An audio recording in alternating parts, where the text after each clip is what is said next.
በስመ ስላሴ በስመ አብ ወወልድ ወመንፈስ ቅዱስ አሃዱ አምላክ አሜን። ሰላም እግዚአብሔር አምላክ መስክላትኩም ይኹን ሰድራ እግዚአብሔር አምላክ ከመይ ውዕልኩም አነ እግዚአብሔር ይመስገን ክብሪ ይስፋሕ መድኃኔ ዓለም አቦይ ከምቲ አነ ጽቡቕ ዝወዓልኩ ድማ ጽቡቕ ውዕልኩም ክትኮኑ ናይ ኩሉ ግዜ ተስፋይን ትምኒተይን እዩ አሜን። ስንክሳር ዘወራ ሐምለ ዕለት ሓደ ባሕቲ ስንክሳር ድሰምዕ ዘንብብ ፍቅሪ ጎይታ ኣብ ልቡ ይዕንብብ ሓለዋን ጸሎትን ተረዳእነትን ናይ ቅዱሳን ድማ ይረክብ ዝክረ ጻድቅ ለዓለም የሉ ዝክረ ናይ ጻድቅ ንዓለም ይዝነብር ካብ ኩሉ ክፉእ ዘበለ ክትድሕኑ ንቅዱሳን ተማሕፀኑ አሜን። በስመ አብ ወወልድ መንፈስ ቅዱስ አሃዱ አምላክ አሜን። ሓደ ሐምለ ባሕቲ ልደታ ማርያም ብሩኽ ባሕቲ ግበረልና ባሕቲ ሓጎስ ባሕቲ ሰላም ባሕቲ ፍቅርን ሓጎስን ይግበረልና ዝተቀደሰን ዝተባረኸን መዓልቲ ምጅማር ናብ ሐምለ በሰላም ይግበረልና አሜን።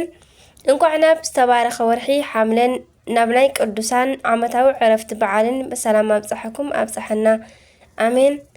በስመ አብ ወወልድ መንፈስ ቅዱስ አሃዱ አምላክ አሜን። ንእግዚአብሔር ርህሩህ እንብሎ ብባህሪኡ ፍጹም ርህሩህ ስለ ዝኾነ እዩ።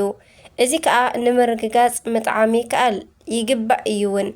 መዝሙር ዘዳዊት መዝሙር 33 ፍቕዲ 7 እዚ ከዓ እቲ ኩሉ ሓጢአትና ተዓጊሱ ናብ ዝወርሒ ሐምለ ኣብፅሐና ነዚ ርህራሄኡ ኣምልኾን ውዳሴን ስግደትን ይግብኦ ናብ ወርሒ ነሓሰ ከዓ ከብፅሐና ክንምሕፀኖ ይግባእ ይብል።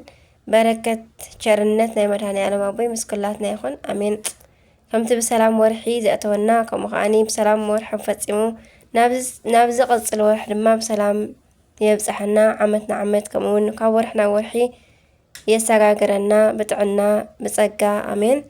ቅዱስ አግናጢዮስ ሐዋርያዊ ሊቅ ሐዋርያዊ ጳጳስን ሰማዕትን ቅዱስ አግናጢዮስ ገና ብቆልዕነቱ ንጎይታና ኢየሱስ ክርስቶስን ዝረአየ ባዕሉ ጎይታና ትንቢት ዝተዛረበሉን ድሕሪ ናይ ጎይታ ዕርገት ድማ ንሃዋርያት ዝተኸተለ ኣቦ እዩ። ጎይታ ክዓርግ ከሎ ወዲ 5 ዓመት ህፃን ስለ ዝነበረ ንልዕሊ 36 ዓመታት ንሃዋርያት ኣብ ቤተ ክርስቲያን ኣገልጊሉ እዩ። ዕድሚኡ ናብ 40ታት ምስ በፅሐ ኢየሩሳሌም ኣብ ዝጠፍአትሉ ዓመት ብ70 ዓመተ ምህረት ንሱ ናይ አንጾኪያ ሊቅ ጳጳሳት ኮይኑ ተሾመ። ኣቐዲሙ ካብ እግሪ ወንጌላዊ ቅዱስ ዮሐንስ ምስጢርን ፍቅርን ስለ ዝሰተየ ዝተፈለየ ሰብ ነበረ። ቅዱስ አግናጢዮስ ካብ አንጾኪያ እናተላዓለ ንምድሪ ኤስያ እውን ብወንጌል ዕርፊ መስቀል ሓረሳ። ብኣካል ዘይበፅሖም ድማ ብመልእኽቲ ብክታብ ይምህሮም ነበረ። መልእኽቲ እንዳላኸ ደብዳቤ ማለት እዩ። ብኣካሉ እኳ ምንም ብጾምን ብጸሎትን ብብዙሕ ድኻም ዝተቐጥቀጠ እንትኾነ ግርማኡ ዘፍርሕ ነበረ።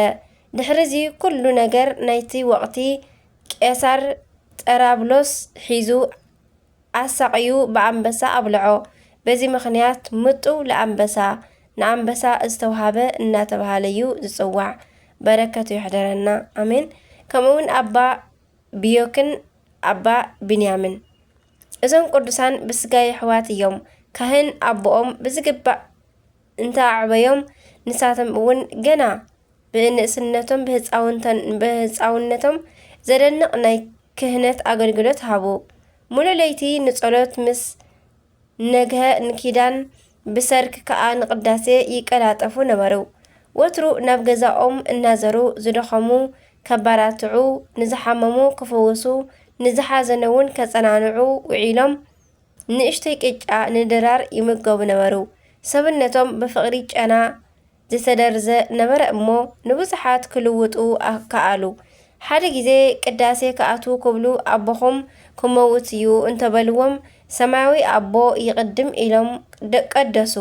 ነቦኦም ከዓ ቀበርዎ። ኣብ መጨረሽታ ግን ሓደ መዓልቲ ንመስዋእቲ ኢሎም ዝቐረብዎ ናይ በረኸት ሕብስቲ ተመን በሊዕሎም ረኸቡ። ከም ዝኾነ ኢሎም ደልዮም ነቲ ተመን ቀተልዎ።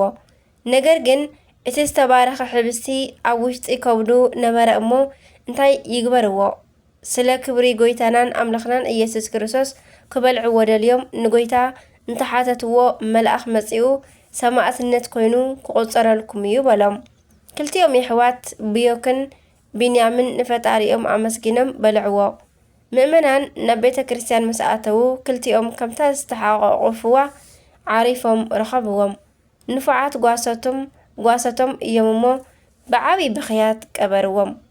በረከተ ምሕደረና ንኽብሪ እግዚኣብሔር ኢሎም ተመን ናይ እግዚኣብሔር ደምን ስጋን ስለ ዝበልዖ ንተመን በሊዖሞ ማለት በረከተ ምሕደረና ንኽብሪ እግዚኣብሔር ኢሎም ከምኡ ድማ ቅድስቲ ቅፍሮንያ ሰማዕትን ጻድቕን እዛ ቅድስቲ ኣዴና ከዓ ገና ኣብ 12 ዓመታ ንዓባይ ሓፍታ ተኸቲላ ገዳም ተኣቱ ብዝገርም ተጋድሎ ኣብ ቁሩብ ግዜ ንኣጋንንቲ ኣሕፊራ ንመነኮሳውያን ዘገረመት ኣደያ ትግሃታ ግሩም ነበረ እሞ ክትእዘዝ ክትጽልን ክትሰግድን ብዘይድቃስን መግብን መዓልታት ይሓልፋ ነበረ።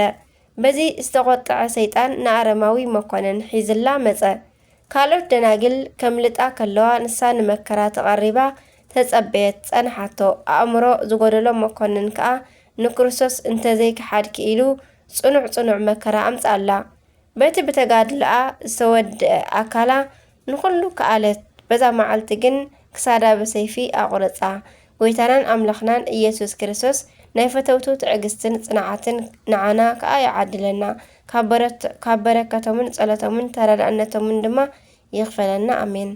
ከምኡውን ቅዱስ ቶማስ ዳግም ከዓ በዚ መዓልቲ ሐዋርያ ቅዱስ ቶማስ ይዝከር።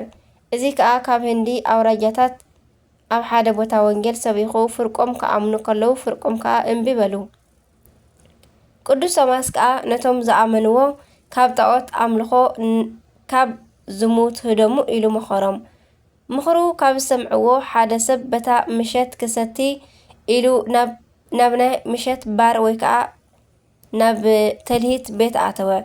ኩሉ ሰብ ምስ ወፀ መዓልቲ ባር ከም ዝለመደቶ በዓልቲ ማር ከም ዝለመደ በዓልቲ ባር ማለት እዩ ታ ጓል ማለት እዩ ከም ዝለመደቶ ብሓንሳብ ክድቅሱ ምስ ሓተተቶ ከመይ ጌርኪ ሐዋርያ ካብ ዝሙት ህደሙ እናበለ ከምዚ ትብል ኣለኺ ብዝብል ሰይፍ ኣውፂኡ ክሳዳ ቆረፃ። ንሱ ጽቡቕ ዝገበረ እዩ መሲልዎ ዝሰርሖ ስራሕ ምቕታል ግን ኣህዛባዊ ግብሪ እዩ። ንጽባሒቱ ቅዱስ ቶማስ ነቲ ነገር ሰሚዑ ሰባት ኣከበ እሞ እዚ ናይ እንስሳ ተግባር ዝፈጸመ መን እዩ ክብል ሓተተ። ፈጻሚኡ ግን ኣይፍለጥን ብዝብል ስቕ በለ። ሽዑ ቅዱስ ሐዋርያ ባኒ ኣልዒሉ ቆረሰ እሞ ንበረኸት እናኣልዓልኩም ውሰዱ በለ። እቲ ሰብ ተራኡ ሓልዩ ከልዕል ክብል ኢዱ ለመሰት። ሐዋርያ እንታይ ደኣ ዝወደይ እንታይ ኮንካ በሎ። ንሱ ከዓ ከምዘየምለጠ ምስ ፈለጠ እቲ ሓቂ ተናዘዘ ተዛረበ እሞ ቅዱስ ቶማስ ግን ኩሉ ህዝቢ ተኣኪቡ ከሎ ነቲ መንእሰይ ገሰጾ። ዓስከረን ኣምጽኡለይ በለ። ናይቲ መንእሰይ ኢድ ፈዊሱ በል ዝቐተልኩኺ ኣነ ዘተሰኣኪ ግን ጎይታ ኢየሱስ ክርስቶስ እዩ ኢልካ ክሳዳ ኣላግቦ በሎ። ከምቲ ዝበሎ እንተገበረ እታ ዝሞተት ሰለል ኢላ ተንስአት። እዚ ተኣምር ዝረኣዩ ኣህዛብ ኣሚኖም ድማ ተጠመቑ።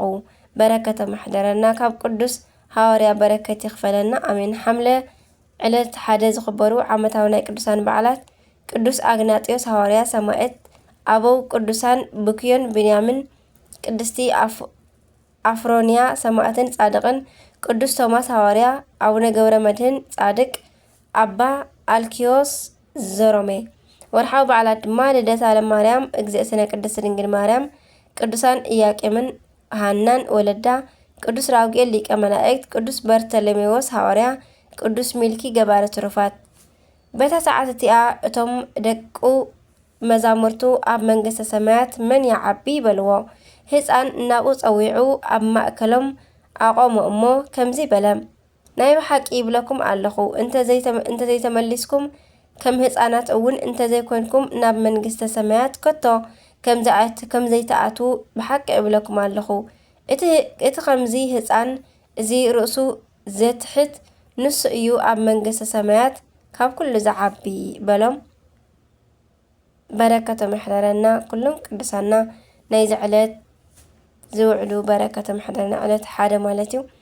ናይ ወላዲት ኣምላክ ጣዕመ ፍቕራ ኣማላድነታ ኣደነትና ምስ ኩላትና ይኹን።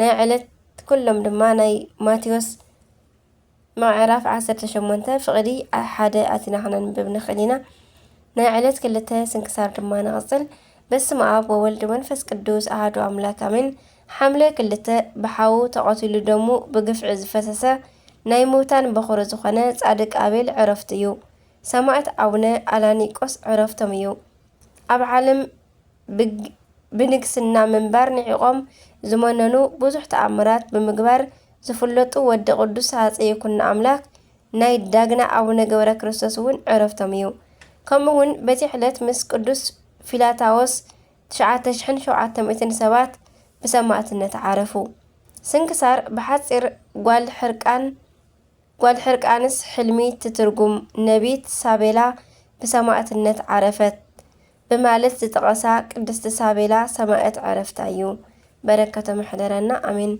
أبا تيوناس عرفتو يوم إذا قدوس أبو تفس أميت سماعت قدوس بيتروس زتمقو ناي اسكندريا ليك باباسات يوم دحريو دما قدوس بيتروس أناغوستيسنتن قشنان شمو أب ولد منفس قدوس حادقز زبل كحادي أب هاجر اسكندريا أبستنسأ جيزي أبا تيوناس انت مهارو انبي مسبلو أو جيزو فليوم نسخف ناي كحدت هايمانتو دما عطفأ أب زمن إزي عبي أبو دما عبي تسامعتات يحوات قوزموسن دميانوسن أدوم تيودادان بسامعتنا تعرفوا أبا تيوناس دما نأبوتات ليكانا بأباسات مبل 16 كوينو نهايمانوت انداز الع نبوزحات كحاديان مهيرو بمطماق بزح مس أغلقلة بسلام عارفة راديت بركتو يحضرنا بصلتو يمحارنا أمين سمعت أونا ألانيكوس ناي قويتاران أملخنان إيسوس كريستوس ناي طاقاتات كنتنوتن بممهار نبوزحات نابز قنعت هايمانوت توهادو ملسوم ناي اندينا غزائي هاجر زخانك حاد نقوس سلا تمرتو نسو خمز قتلو فليتو حاد معالتي نهزبو أكيبو قدسو أقربهم نهزبو مهيرو دما أقربو مس ودأك سا مودأتا أب هايمانوت مئنتي كسانعو مخيرو كابلمون دحار نغزاي أي كترينن يخم بمالت برتيعم مئنتي كسامن كتصلين نغرم نسو دما أقدمو كمز حاسبوك حاد نقوس شفراؤو لإخو نعونا ألانيكوس أمسيو نناي طاقوت أملخو بمنقف نهزبو مهيرو ناب كريستنا سلم ممصاو مسحاتتو فلي بزخونه صنع مسقايتات بطعمه السقايو اتمكن دما نابنا ألانيكوس مسقاي أب سلچو غيزي نرؤسو بسيف مئنتي كقرصو عززم أونا ألانيكوس دما قدم مماتو نحاده مركبنيا نسقاو نابت ودب وسيدو مئنتي كقمطو نغرو نسو دما أبونا خمزبلو جبرا مؤمنان دما مسيوم نناي قدوس أبونا ألانيكوس سجا وسيدوم أبيت كريستيان بخبري أمبروا كابناي صادق أبونا سجا دما بوزح بركة تأمرات تفصيمهم ترعيو رديت بركتهم يحضرنا بصلتهم دما يمحرنا أمين كم دما أبونا جبرا كريستوس زداغنا إثيوبيا صادق أبونا جبرا كريستوس ود صادق نجوس هاتي يكون أملاخ ودي لإلتا وينن كخون كلو نقسنا قديفهم بناي ملأخ مرحنت ناب أخصم كيدهم زماننو أبوت ولد يوم عود ما أدناقي بعلى عسر تخلته بيت مقدس قدام قديمهم إيوم قدمت تسوهالو بزحات مناكسات ما أمن كسو أبونا جبرا كريستوس صادق أب حدا وقتي تأميت كوينو كبتي توديهم زحرس مس تأفأ أعداوم أنجبجبهم أنبسان عغازنين صويحهم أب حدا جيرم صميدهم حارسهم زريئهم بتعلت أبصحهم نتم هزبي زمقبو ناي برخة أبوئيهم إذن صادق أب ماي تكزن هزبي بتأمرات بقمد زساقرو أبوئيهم أغايش مناكسات كتحاتوهم أبزموصو جن أغايش إلهم قوقح حيزهم حاريدهم أبدستي جيرم سريحهم أقرب لهم أتم أغايش جن نحنا مناكسات كلنا كما إلو سجا يبلعنا ندابلو ክሓሚ ከለዉ እዞም ጻድቅ ናይ ውሽጦም ፈሊጦም ተሓሪደን ጸብሒ ዝተሰርሓ ቆቕሓት ኡፍ እንተበለለን እተን ቆቕሕ ነፍሲ ዘሪአን ካብ ድስቲ በሪረን ነፊረን ከዳ ነዚ ተኣምር ዝረኣዩ ኣጋይሽ ብጣዕሚ ሰንቢዶም ይቕረበሉልና ኢሎም ንስሓ ኣተዉ። እዞም ጻድቅ ኣቦና ካብ ጎይታና ዓብዪ ብዙሕ ቃል ኪዳን ምስ ተቐበሉ ብሰላም ዓረፉ። ናይ ኣቡነ ገብረ ክርስቶስ ረድኤት በረኸቶም ይሕደረና፣ ብጸሎቶም ይምሓረና፣ ኣሜን። ጻድቕ ኣቤል ኣዳም ኣቦናን ኣዴና ሔዋንን ንኣምላኽነት ብምድላይ ንዝተውሃቦም ትእዛዝ ብዘይምሕላዎም ውልድነቶም ካብ ምስኣኖም ንላዕሊ ሞት እውን ኣብ ልዕሊኦምን ኣብ ልዕሊ ደቆምን ኣምጽኡ። ሰይጣን ድማ ንሰብ ምስሓትን ፍቓዱ ንምፍጻምን ዝሰልጠነ ኮነ። ኣዳም ኣቦና ካብ ገነት ተባሪሩ ኣዳም ኣቦና ካብ ሲኦል ካብ ገነት ተባሪሩ ምስ ወፀ ናብ ታሕተዋይ ምድሪ ወረደ። ስለ በደሉ ድማ ፈጺሙ እንዳሓዘነን እንዳኣልቀሰን ን100 ዓመት ነበረ። ድሕሪኡ ንሔዋን ብግብሪ ፈለጣ እሞ ቃየልን ሓፍቱ ኤልዩድን ተወልዱ። ኣዳም ደቂሙ ድማ ብግብሪ ምስ ፈለጣ ኣቤልን ሓፍቱ ኣቅሌማን ተወልዱ። ኣብ ልዕሊ ምድሪ ድማ 4 ደቂ ሰባት ጥራሕ ኮይኖም ተረኸቡ።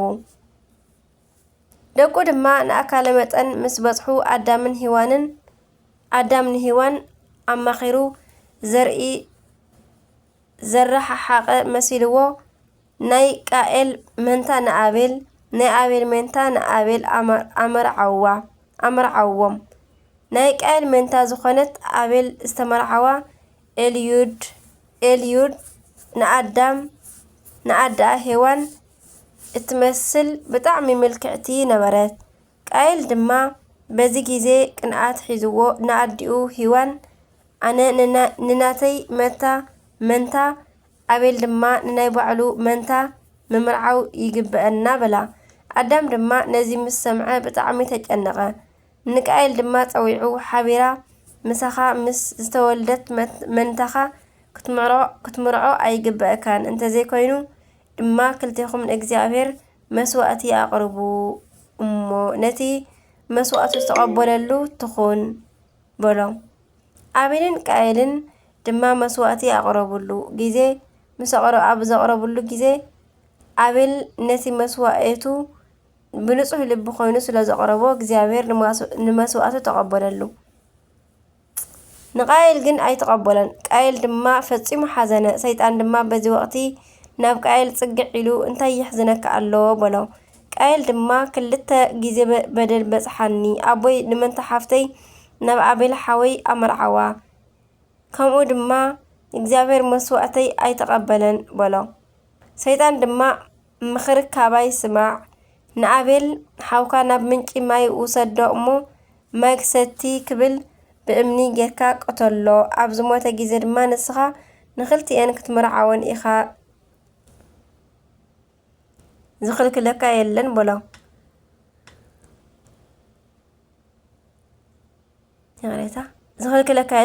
ቃየል ድማ ናይ ሰይጣን ምኽሪ ደስ በሎ፣ ልቡ ድማ ብናይ ዝሙት እሳት ነደደ።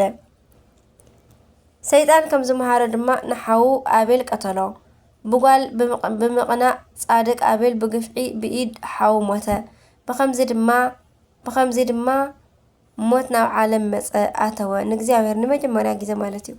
እግዚኣብሔር ድማ ንቃየል ኣቤል ሓውካ ኣበይ ኣሎ እንተበሎ፣ ቃየል ሕጂ እውን ብልቡ ብምጅሃር ኣነ ዶ ናይ ኣቤል ሓላው እየ ብምባል መልሲ ሃበ።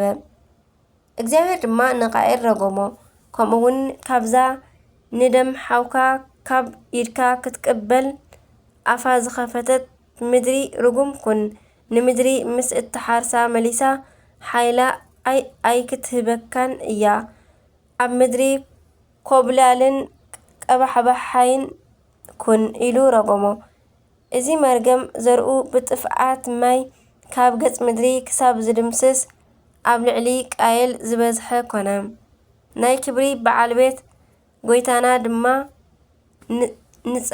ንጸሓፍቲ ፈሪሳውያን ክዘልፎም ከሎ ከምዚ በሎም እቲ ካብ ደም ንኣቤል ጻድቕ ጀሚሩ ክሳዕ ደም እቲ ኣብ መንጎ ቤተ መቕደስን መሰውእን ዝቐተልኩምዎ ዘካርያስ ወዲ በራክያስ ኣብ ምድሪ ዝፈሰሰ ኩሉ ጻድቕ ደም ኣባኻትኩም ክበጽሕ እዩ።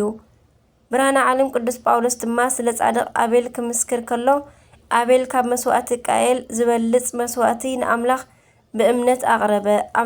ኣምላኽ ብናይ መባኡ ክምስክረሉ ከሎ ጻድቕ ምዃኑ ብኣኣ ተመስከረሉ። ብምውት ከዓ ገና ብኣኣ ገይሩ ይዛረብ ኣሎ። ብምውቱ ይቕረታ ይዛረብ ኣሎ በለ። ኣቡነ ኣዳም ድማ ንወዱ ኣቤል ኣብ ሰኣነ ጊዜ ኣቤል ሓውካ ኣበይ ኣሎ ኢሉ ንቃየል ሓተቶ።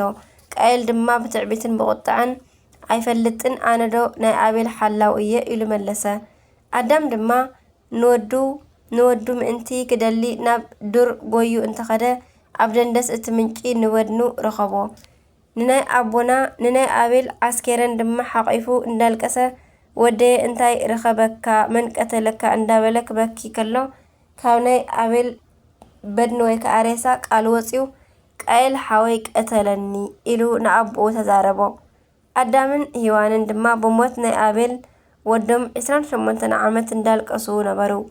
ድሕሪኡ ቅዱሳን መላእኽቲ ናብ ኣዳም መጺኦም ኦ ኣዳም ኣቦ ናይ ኩሎም ኣቦታት እንሆ ብስራት ወድኻ ኣቤል ናይ ገነት ገረብ ተሳለመ፣ ነብሱ ድማ ከም ዝተፈተወ መስዋእቲ ናብ እግዚአብሔር ዓረገት በልዎ። ብግፍዒ ዝፈሰሰ ናይ ምውታን በኹሪ ዝኾነ ናይ ጻድቕ ኣቤል ረድኤት በረኸቱ ይሕደረና ብጸሎቱ ይምሓረና ኣሜን።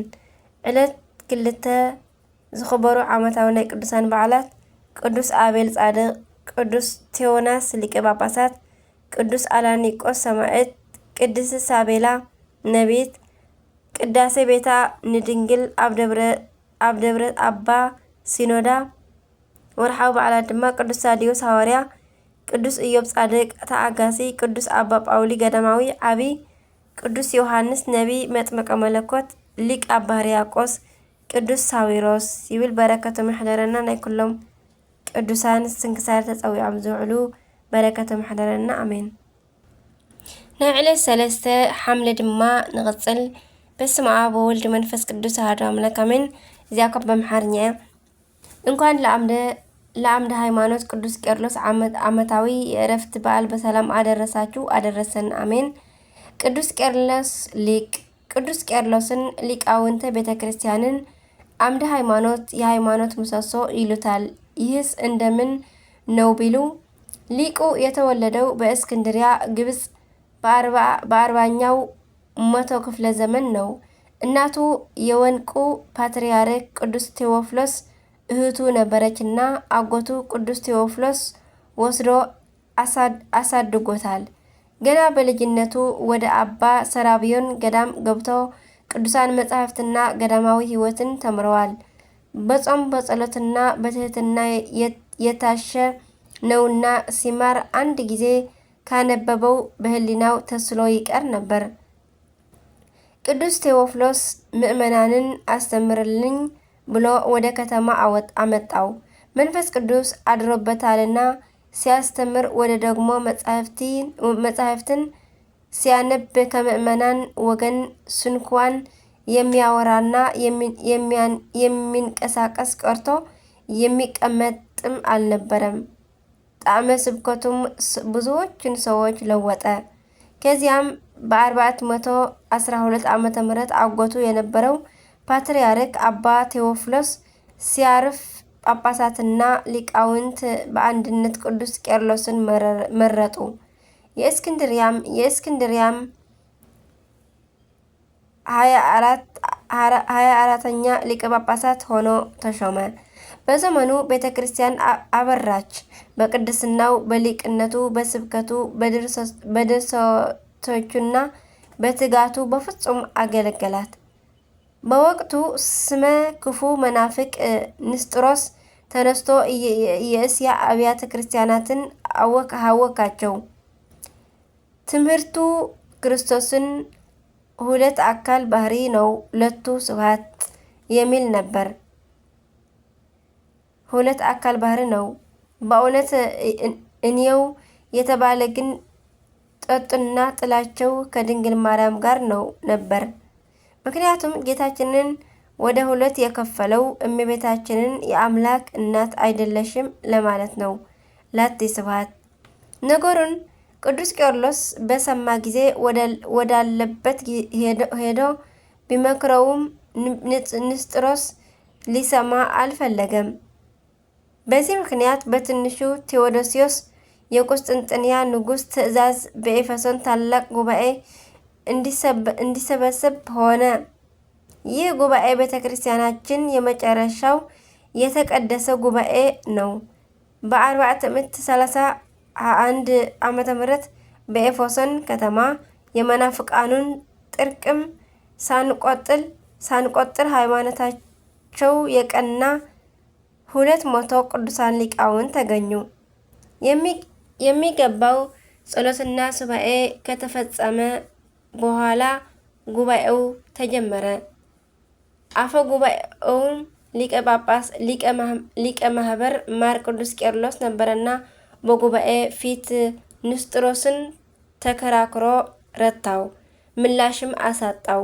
ከቅዱሳን መጻሕፍት ክርስቶስ አንድ ባህሪ መሆኑን ድንግል ማርያምም ወላዲተ አምላክ መሆኗን እየጠቀሰ በምሳሌ እያሳየ አስረዳው። የሰይጣን ማደሪያ ንስጥሮስ ግን እምቢ አላምንም በማለቱ ተወግዞ ተለየ። ቅዱሳን ሊቃውንቱም በቅዱስ ቄርሎስ አርቃቂነት 12 አንቀጾችን አዘጋጅተው ወደ ዓለም ሁሉ ላኩ። እሊህ አንቀጾች ዛሬም በሊቃውንት እጅ አሉ፣ ይነበባሉ፣ ይተረጎማሉ። ከእነዚህ አንዱ ድንግል ማርያም ታኦዶኮስ የእግዚአብሔር እናቱ ናት የሚል ነው። እመቤታችን የአምላክ እናት ዘለዓለማዊ ድንግል ፍጽምት ንጽሕትና አማላጅ ብሎ ማመን ለሰማያዊ ርስት የሚያበቃ በጎ ሃይማኖት ነውና ጉባኤው ከተጠናቀቀ በኋላ ቅዱስ ቄርሎስ ንስጥሮስን ጠርቶ በድንግል ማርያም እመን፣ እርሷ ከልጅዋ ታሳርቅሃለች ቢለው በድጋሜ እምቢ አለው። ያን ጊዜ ሊቁ ለአምላክ እናት ያልታዘዘ ምላስህ ላንተም አይታዘዝብህ ብሎ ረገመው። ወዲያው ምላሱ ተጎልጉሎ ወጥቶ ደረቱ ላይ ወደቀ። ከእንደዚህ ማረን። እንደ ውሻ እየተዝረከረከ ሄዶ ከወዳጆቹ ጋር ቆሞ ሳለ መሬት ተከፍታ ውጠዋለች። ቅዱስ ቄርሎስ ግን ለ32 ዘመናት በመንበሩ ላይ አገልግሎ ፍሬ ትሩፋት አፍርቶ ብዙ ድርሰቶችንም ደርሶ በ444 ዓመተ ምህረት በዚህች ቀን አርፈዋል። ከድርሰቶቹም ቅዳሴው ድርሳነ ቄርሎስና ተረፈ ቄርሎስ ይጠቀሳሉ። ጌታችን ኢየሱስ ክርስቶስ በአባቶቻችን ጸሎት ቤተ ክርስቲያን ይጠብቅልን። ከሊቁ አባታችን ድማ በረከቱን ይክፈለን። ሐምሌ 3 ቀን የሚከበሩ ዓመታዊ የቅዱሳን በዓላት: ቅዱስ ቄርሎስ ሊቅ አምደ ሃይማኖት፣ ቅዱስ ክርስቲያኖስ ዘሮሜ ታላቁ ወይ ከዓ ዓብይ ጻድቅ ሊቀ ጳጳሳት፣ አባ ልቅያኖስ ኤጲስቆጶስ።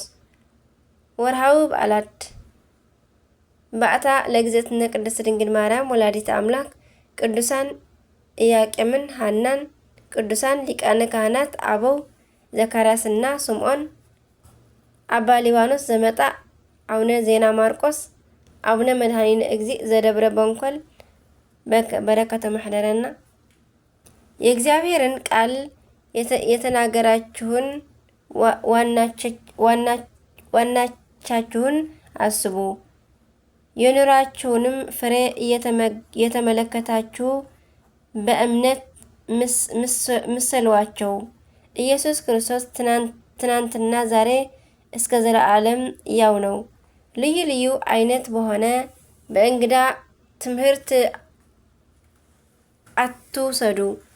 ልባችሁ በጸጋ ቢጸና መልካም ነው እንጂ በመብል አይደለም፣ በዚህ የሚሰሩባት አልተጠቀሙምና ይላል ዕብራውያን ምዕራፍ 13 ፍቅድ 7። አሜን። በረከተ ማሕደረና አሜን። ናይ ኩሎም ቅዱሳና በረከተ ማሕደረና። ስንክሳር ድሰምዕ ዘንብብ ፍቅሪ ጎይታ ኣብ ልቡ ይዕንብብ። ሓለዋን ጸሎትን ናይ ቅዱሳን ድማ ይረክብ። ዝክረ ጻድቅ ለዓለም የሉ ዝክሪ ናይ ጻድቅ ንዓለም ይዝነብር። ካብ ኩሉ ክፉእ ዘበለ ከዝድሕኑ ንቅዱሳን ተማሕፀኑ አሜን ወአሜን ይበሉ ኩሎም መላእክተ ሰማይ። አቡነ ዘበሰማያት ይትቀደስ ስምከ ትምጻእ መንግስትከ ወይኩን ፈቃድከ በከመ በሰማይ ከማሁ በምድር ሲሳየን ዘለለ ዕለትና ሀቤን የምህድግ ለና አበሳን ወጀጋየነ ከመንህናኒ ንህድግ ለዘአብስረን ኢታብአን እግዚኦ ስምንሰት አላትነነ ወባልሃነ ኩሎክ ኩሎክ ስመዚያኪ እስ መንግስት ኃይሉ ስብሐት ለዓለም ዓለም አሜን። በሰላም ቅዱስ ገብርኤል መልአክ እግዝእትየ ማርያም ሰላም ለኪ ድንግል በድናቸው ድንግል በስጋችን በእግዚአብሔር ጽባሕ ሰላም ለኪ ብሩክት አንቲ እምአንስት ብሩክ ፍሬ ከርሥኪ ተፈሥሒ ፍሥሕት ማርያም ተጸጋ ምልዕተ ውዳሴ ምልዕተ ሞገስ ምልዕተ ኩሉ ዶር እግዚአብሔር ምስለ ክሳሉ ጽላ ፍቅር ወልድኪ ኢየሱስ ክርስቶስ ከመይ ይስረልና ጣውኒ ተማይጸነን ከተማጸነን ክራንኪ አሜን። ስብሐት ለእግዚአብሔር ወለወላዲቱ ድንግል ወለመስቀሉ ክቡር አሜን አሜን። ለይኩን